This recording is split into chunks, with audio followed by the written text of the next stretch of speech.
Hey, welcome to the We're Better Together podcast. I'm Ian Stevenson. And I'm Daniel Arduña. We come from different backgrounds, but we're working together. So our goal is to help you navigate being better together in the various sectors of your life by bringing you a once-a-month interview and some stimulating thoughts on the weeks in between. We hope this podcast keeps you tracking on building something better together, whether it's your marriage, your family, your workplace. We want to serve you. So here's today's episode. Hey everybody, welcome to our 12th and final interview of 2022. And we've got a special treat for you today. A friend of both Daniel and mine, who we've both known I've known her for like 20 years. Daniel, I don't know how long you've known her, but she's one of the most amazing women, honestly, that I know. I have so much respect for her on so many levels as a leader, as a pastor, as a mom, She's just an incredible woman, and she is actually a pastor in one of our churches, the pastor of Healthy Communities at Redemption, not Redeemer, Redemption Church right here in Costa Mesa. And we're super excited to have Christine Nolf on board here today. Daniel, you know her too. So what did I miss in her intro here? What do we need to add to her? Yeah, I think what really stands out to me when I think of Christine is that she's a woman who has a heart for the city. Everywhere I go, I feel like I see her or someone that knows her, and she just carries that heart, which is such an amazing thing to connect with, as well as she's just a servant. I think that word servant comes along so much for me. So we are really excited to share Christine with you today. So ladies and gentlemen, would you welcome Christine Nolf into the podcast right now? Christine, there you are. Good to see you.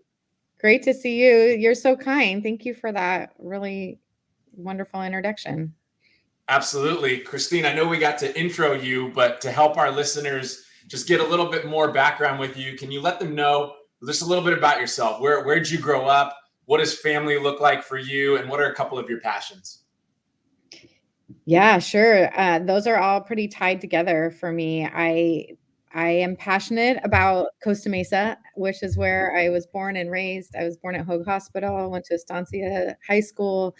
And I think that was really, that kind of passion for the city was something that was shaped in my home of origin. My dad was a Costa Mesa cop. My mom was like a perpetual PTA president. And our church was, a part of our like regular routine, and all those things kind of fit together for us, school and what was happening in the city and church. And really just grew up in a household where how you followed Jesus was like how you walked it out in the city and in the community. And so that's just something that's continued to be a passion of mine, and that I'm doing now with my husband, Moses, and our boy, Samuel. We live in Westside Costa Mesa. We just celebrated 10 years of marriage, and are passionate about getting to know our neighbors here. And really too, I think I always have been involved in the community and neighborhood, but over the years in that have come to be really passionate about the church, like living into its identity and mobilizing people who are followers of Jesus to love God and love our neighbors. And just the simplicity of that is something that's really captured me, and that I'm passionate about sharing with others. Christine, to say you're passionate about loving your neighbors and community is a way big understatement, because you've absolutely lived it out. Some of you may not know this, but she was the executive director of a community development corporation called MICA here in Costa Mesa, and was actually creating connection and community in a lot of our under-resourced neighborhoods right here in Costa Mesa.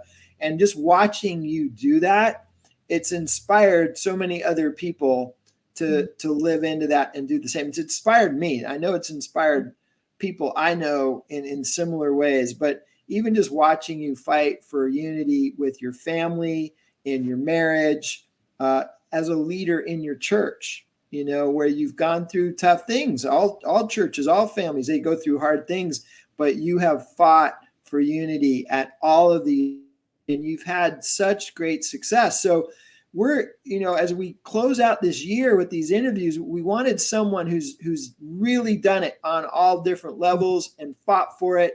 And we would just love to hear from you. Like, what are some of the common threads that go through this whole idea of fighting for unity in whatever realm that you may be working at it in? So what would be some of your thoughts on that? Yeah, I mean, there's so much there, and I do think there are just common threads, as you said. A few things stick out to me. I mean, the first one I think is just perseverance, like just show up and keep showing up, like to be consistent. You guys are finishing your first year of the podcast. Congratulations on that. But I mean, it takes that commitment to doing something and then doing it consistently before you really can start to see any fruit or results. And I think particularly now when things are so highlighted in the media or on our social media, like there's a sense that if you didn't get a lot of people the first time, or if it wasn't like a big deal, then it's not worth doing for a long period of time. But my experience has just been that, momentum grows, and as people are connected and begin to appreciate one another and work through things together and build trust with one another, then that's really what creates the momentum that others get engaged or the impact starts happening. And I think about in our church, there's been a lot of transitions in the last 2 years, and it's just taken like a commitment to one another as a community and to the call of God to lead us. And we had this one couple get up and share about how they were in the church for 4 years before they felt like they really found like their people, like their community group, their group of friends. And I was struck by that, and they were just encouraging others like, hey, like stick with this. This is a great community to be a part of. It might take a while to find kind of who you're going to gel with. And I was just struck by that and how we miss out on things because we just jump from one thing to the next to the next. And when I was with the Community Development Corporation that you mentioned, Ian, I lived in the neighborhood there, and we were trying to get some programs going for the kids. And this one guy that had grew up in the neighborhood, he was really great with the kids, and he was always playing soccer with them in the street. And I was always trying to recruit him to like a more formal role. Like we were trying to, well, you want to coach the kids on this? Like we were trying to formalize a team. And he's like, no, I don't want to do that. And I mean, every few months I would ask him to be engaged in some way or do something, and he just would always blow me off. And it was 4 years in. I don't know if there's something weird about 4 years, but he came and he knocked on my door. I hadn't talked to him in a while because I was just like, he doesn't want anything to do with me. And he's like, hey, do you still need help with the kids? I was like, I guess, yeah. What do you want to do? What are you thinking? And he was ready to jump in, and he was fully engaged. And I mean, we're still friends. I was texting with his wife this afternoon, and I asked him, a little bit later, like, what was the deal? Why then? Why did you want to engage then? And he said, I just needed to know that you were serious. And I'm like, I've been here 4 years. And, in my mind, that was a long time. But this is coming from a guy who had seen, people come in with their programs and their groups and their ideas and come and go. And when they didn't see people engage right away, or when they didn't get the result that they wanted, or when they got tired, or it was harder than they thought it was going to be, they left. And he just said, 4 years in, he knew that I was serious. And I just think about that a lot, and yeah. So I think showing up and persevering and being willing to be shaped in our own formation and our own walk with Jesus because of the perseverance is just a huge piece of unity. That's so good. We talk about fighting for unity, and maybe what I'm hearing you say there is one of the biggest tools for fighting is time. Like unity is not something that comes together quickly. It takes time and relationship and getting to know and trust, right, in order to get there. So super cool. Have you seen some of that? How would you say you've seen some of that spill out into your marriage and family, like the time thing? Because that's a little bit of a different element, right? Yeah, I mean, I think that keep showing up thing has to do with even time, like making time for each other, but also, I think when I first got married, I was really struck by how easy it is to be there and not fully show up.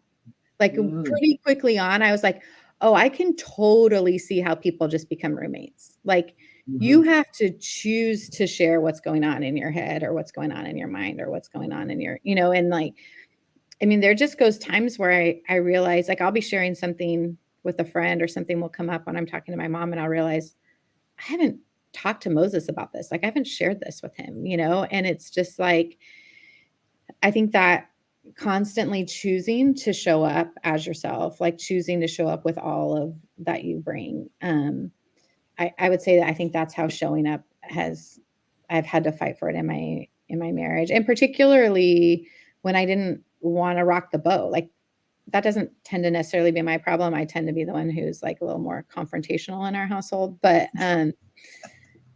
there's times where it's just like I just don't want to deal with that. Like if I bring that up, it's gonna like the night's gonna go sideways or in it, you have to be wise and you don't wanna, like, ruin all your fun times, but it's just I think I could see in myself a Mm, hesitancy just to, like, not bring things up, when it's just a avoidance of dealing with what needs to be dealt with, and I think that showing up plays out, in just, like, a vulnerability and transparency in our relationships. it's So good. good. Yeah. It's so good. Christine, for you, talking about this idea of consistency and also being fully present. I mean, you were sharing, been in Costa Mesa your whole life. Were these some of these things the foundation of this? Did you see some of this in family and what your parents were doing, Mm. or in some of your friendships, or things that you observed? Like, where did this stem from for you? Yeah, I my parents are like the ideal lay leaders in a church. Like they signed up for everything. I mean, church was a priority for us. Those friendships were a priority for us. I mean, we went camping together.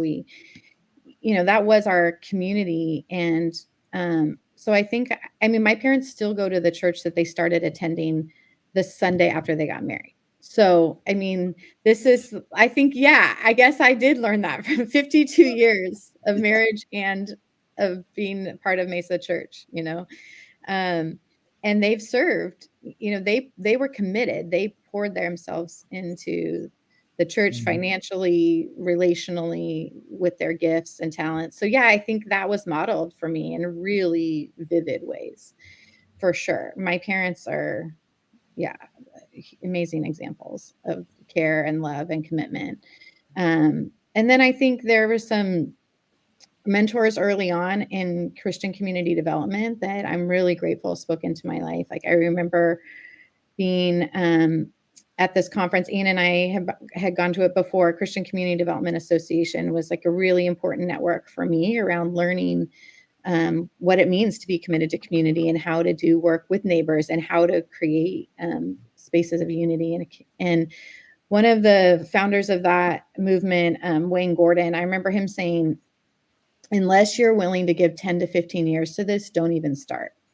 Yeah. And that was, I mean, that struck me. I was in my 20s. I had all these plans to travel. I wanted to change the world and to think about, can I commit that to this particular community?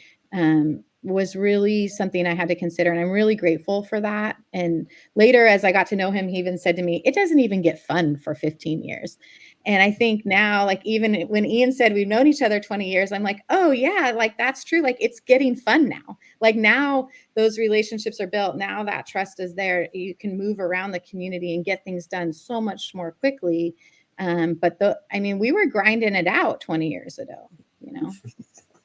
This is And so good. Before we ask, building on what others had put in place too, those who had Mhm. been committed for years before. Yeah. We weren't the Yeah. first ones to grind it out, but yeah. I love it. Before we ask more questions, just a couple things to identify that I thought were awesome within there. When being better together, mentors, people that invested in you, including your parents and others. This sense of both. You're on staff at a church, and yet your parents weren't on staff. They were volunteers. And yet we see within both of those avenues, you can be engaged and be better Mm, together within. people. And then that sense that you said just at the end, when we want to be better together, we can think about the foundations that we are even laying for those that are coming after us, that may be a part of whatever it is that we are doing. And that's amazing. Wow, that way to integrate with this stuff. That was beautiful. Yeah, as you're talking about this long term, this persevering, this continuing to show up, it's so profound. But on the converse side of that, there's those things that cause people to quit, like cause people to not be better together, but to just sort of give up and go away. And it's sort of this idea of being willing to go through the tunnel of chaos, right? The only way you can keep showing up is by dealing with conflict, dealing with forgiveness when it's needed, dealing with making the adjustments you have to as you keep showing up. So as you reflect on that, Christine, even in all the different realms you've been a part of, the things that cause people to not be better together, what are some of the things that you would say, as you think back over the years in neighborhoods and even family scenario where really you're not better together because these things wrecked it? These things got a hold. Are there anything along those lines that we maybe want to avoid? Yes. There are. I mean, there's a lot of things even that I wish, I could go back and do again, or differently.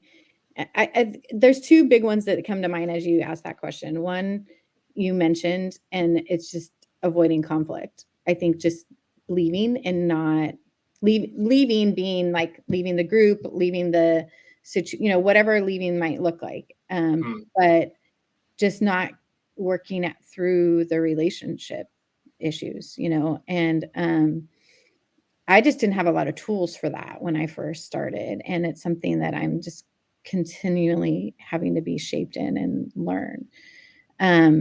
But I have now at this point in my life, feel like seen some of the fruit of that when you are able to lean in and work through things together. And it's not always possible if everybody's not on board. But so I would say, just being willing to lean in and deal with conflict and not run away, whatever that might look like in yourself. Or, and the other one that comes to mind is just like appreciating. I think you're not being able to appreciate what people bring to the table. And so, you both have worked with me long enough. Like, I have an idea of how I want to get something done, and I think it's a really great idea. And if everyone could just get on board with my plan, then things would be great.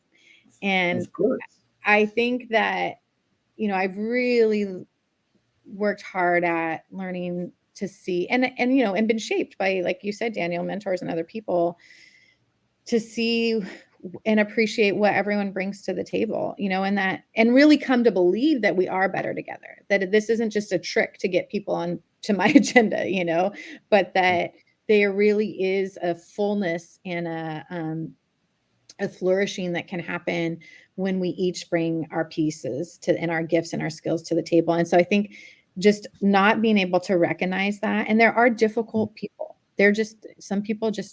Some of us just rub each other wrong. Like, I'm difficult for some people. Like I won't get into it. Was working in a team, and I was having a hard time with this gal, and she ended up creating and making something really beautiful. And I just had to stop myself and be like, you know what? I never could have done that. Like, her skills and like particularly like this art and crafting thing.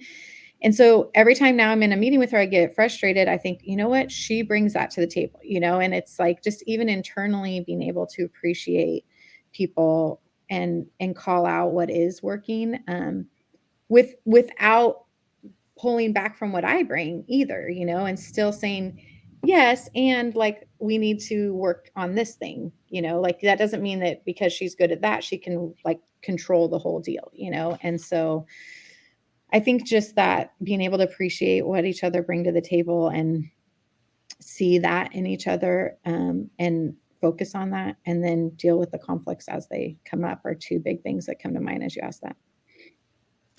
So I remember back in the community development days, you would always talk about asset-based community development. And that's some of what you're saying here, right? It's that ability to look at no matter how under-resourced a community is, no matter whatever's going on, you've got to be able to see the assets. You've got to see what those assets are and be able to use them. And then, so when we don't have the ability to do that, it can cause us to get frustrated with people and give up on them, right? So that whole mentality is really some of what I'm hearing you say there. And when people don't have that, and it's all about them, right? If it's all about me, then I can't really have unity with other people. Would you agree Yeah, with and I that? think working in community, when you're working for the benefit of community, you're trying to move something forward that's for the community. I think our own egos and agendas can get hidden, right? Because we justify what we're trying to do, but this is for the community. And we're not able to have the self-reflection to say, like, oh, this is me pushing my way, you know? And so it's tricky. And like I've seen, like, I have to be really clear on my motives, and like, is it that I just want to do this because I want it this way, or am I willing to do something together for the whole community? You know, am I willing to lay down my way for what we're trying to accomplish together? Yeah. I know you've called me on that on a number of occasions to have those kinds of reflections. So I appreciate that. Yeah. Daniel, you have any final questions for Christine? Yeah, Christine, how have you experienced the balance, whether it's been with family or organizations or church? But Ian and I use these three words: focus, adjust, persevere, these mantras. Mm. We talk a lot about vision and mission. And how have you seen that balance of maybe the vision never changes, but the how you do so can?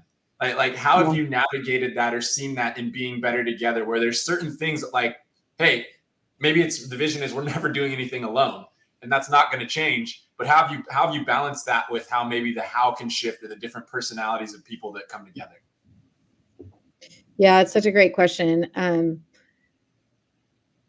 I think it's really important to point out that what you're trying to accomplish, like in my case, you know, mobilizing a church, unity in a community, like that has been consistent the last 2 decades in my life. But I've had various roles, different jobs, Mm, volunteered in different way. You know, that's looked differently at different points and times in my life. And so I think your thing about focus, adjust, and persevere is really important because, you know, Ian, you mentioned that I have a son, and you know, right after he was born, I was, you know, I was not out there serving in all the things or doing, you know, but it was like, okay, what does getting to know our neighbors or walking with our neighbors look like in this season of our life, you know? And mm, now that I'm a mom and he's in school, now I'm on the PTA, and like it's opened up this whole new way that I'm connecting with my neighbors, and like a new area that I'm fighting for unity that, to be honest, has been a bit challenging for me.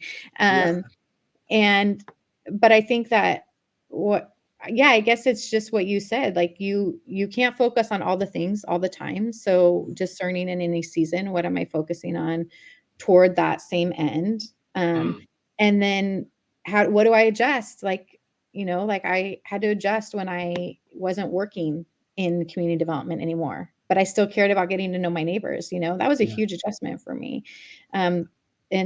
So making those adjustments that you can, and not being discouraged when, you know, I was like not giving as much time to getting to know my neighbors as I was when I was being paid to do that. And mm, so it's like, okay, how does this look?